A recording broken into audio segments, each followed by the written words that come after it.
ବ୍ରାହ୍ମଣର ତିନି ପଦ ଓ ରାଜାଙ୍କ ଅଳଙ୍କାର। ବହୁ ବର୍ଷ ପୂର୍ବେ ଏକ ଛୋଟ ଗାଁରେ ସୁବୁଧି ନାମକ ଜଣେ ଗରିବ ବ୍ରାହ୍ମଣ ରହୁଥିଲେ।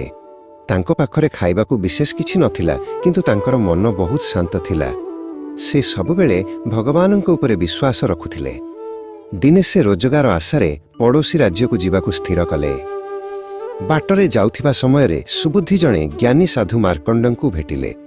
ସାଧୁଙ୍କ ପାଖରେ କୌଣସି ଧନ ନଥିଲା, କିନ୍ତୁ ତାଙ୍କ ପାଖରେ ବହୁତ ଜ୍ଞାନ ଥିଲା। ସୁବୁଧି ତାଙ୍କର ସେବା କଲେ। ସାଧୁ ଖୁସି ହୋଇ ତାଙ୍କୁ 3ଟି ମୂଲ୍ୟବାନ ପଦ ବା ଶ୍ଲୋକ ଶିଖାଇଲେ ଏବଂ କହିଲେ, ଏହି 3ଟି କଥା ତୁମର ଜୀବନ ରକ୍ଷା କରିବ। ସୁବୁଧି ସାଧୁଙ୍କୁ ଧନ୍ୟବାଦ ଦେଇ ଆଗକୁ ବଢ଼ିଲେ।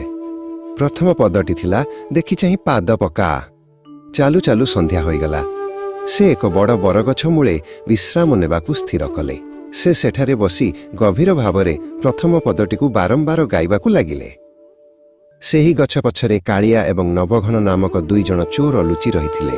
ସେମାନେ ସେଦିନ ରାଜପ୍ରାସାଦରୁ ରାଜାଙ୍କର ମୂଲ୍ୟବାନ ଅଳଙ୍କାର ଚୋରି କରି ପଳାଇ ଆସିଥିଲେ। ସୁବୁଧିଙ୍କ କଣ୍ଠସ୍ୱର ଶୁଣି ସେମାନେ ଚମକି ପଡ଼ିଲେ। ସେମାନେ ଭାବିଲେ କେହି ସେମାନଙ୍କୁ ଦେଖିଦେଇଛି। ସୁବୁଧି ଏବେ ଦ୍ୱିତୀୟ ପଦଟି ଗାଇଲେ, ଅନ୍ଧାରରେ ଲୁଚିଥିବା ଲୋକ ଆଲୁଅକୁ ଡରେ। ଏହା ଶୁଣି କାଳିଆ ବହୁତ ଭୟଭୀତ ହୋଇଗଲା।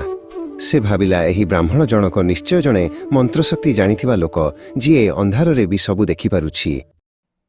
ଚୋରମାନେ ଡରରେ ଅଳଙ୍କାର ବ୍ୟାଗଟିକୁ ସେଠାରେ ଛାଡ଼ି ଜଙ୍ଗଲ ଭିତରକୁ ଦୌଡ଼ି ପଳାଇଲେ।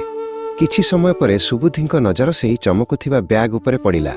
ସେ ବ୍ୟାଗଟି ଖୋଲି ଦେଖିଲେ ଯେ ସେଥିରେ ଅନେକ ସୁନା ଓ ହୀରାର ଅଳଙ୍କାର ରହିଛି। ସେ ବୁଝିପାରିଲେ ଏହା ନିଶ୍ଚୟ ରାଜାଙ୍କର ହୋଇଥିବ। ପରଦିନ ସକାଳେ ସୁବୁଧି ରାଜପ୍ରାସାଦକୁ ଗଲେ। ସେଠାରେ ଦ୍ୱାରପାଳ ବୀର ତାଙ୍କୁ ଅଟକାଇଲେ। ସୁବୁଧି କହିଲେ, ମୁଁ ମହାରାଜାଙ୍କୁ ଭେଟିବାକୁ ଚାହୁଁଛି। ମୋ ପାଖରେ ତାଙ୍କର ଏକ ହଜିଲା ଜିନିଷ ଅଛି। ସୁବୁଧିଙ୍କ ସଚ୍ଚୋଟତା ଦେଖି ବୀର ତାଙ୍କୁ ଭିତରକୁ ନେଇଗଲେ।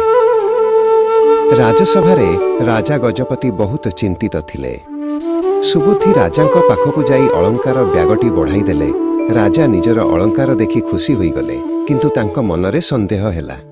ସେ ପଚାରିଲେ, ତୁମେ ଏହା କେଉଁଠୁ ପାଇଲ? ତୁମେ କ'ଣ ଚୋର ନୁହଁ? ସୁବୁଧି ଶାନ୍ତ ଭାବରେ ତୃତୀୟ ପଦଟି କହିଲେ, ସତ୍ୟ ହିଁ ପ୍ରକୃତ ଅଳଙ୍କାର। ସେ ରାତିର ସବୁ ଘଟଣା ବର୍ଣ୍ଣନା କଲେ। ରାଜା ଗଜପତି ବ୍ରାହ୍ମଣଙ୍କ ସଚ୍ଚୋଟତା ଏବଂ ଜ୍ଞାନରେ ଅତ୍ୟନ୍ତ ପ୍ରଭାବିତ ହେଲେ। ସେ ବୁଝିପାରିଲେ ଯେ ଜଣେ ଚୋର କେବେ ବି ନିଜେ ଅଳଙ୍କାର ଫେରାଇବାକୁ ଆସିବ ନାହିଁ। ରାଜା ଗଜପତି ସୁବୁଧିଙ୍କୁ ଅନେକ ସୁନାମୋହର ଏବଂ ଉପହାର ଦେଲେ। ସୁବୁଧି ଆଉ ଗରିବ ହୋଇ ରହିଲେ ନାହିଁ। ସେ ନିଜ ଗାଁକୁ ଫେରିଗଲେ ଏବଂ ସୁଖରେ ରହିଲେ। ସେ ସମସ୍ତଙ୍କୁ ଶିଖାଇଲେ ଯେ ଜ୍ଞାନ ଏବଂ ସତ୍ୟ ହେଉଛି ସବୁଠାରୁ ବଡ଼ ସମ୍ପତ୍ତି।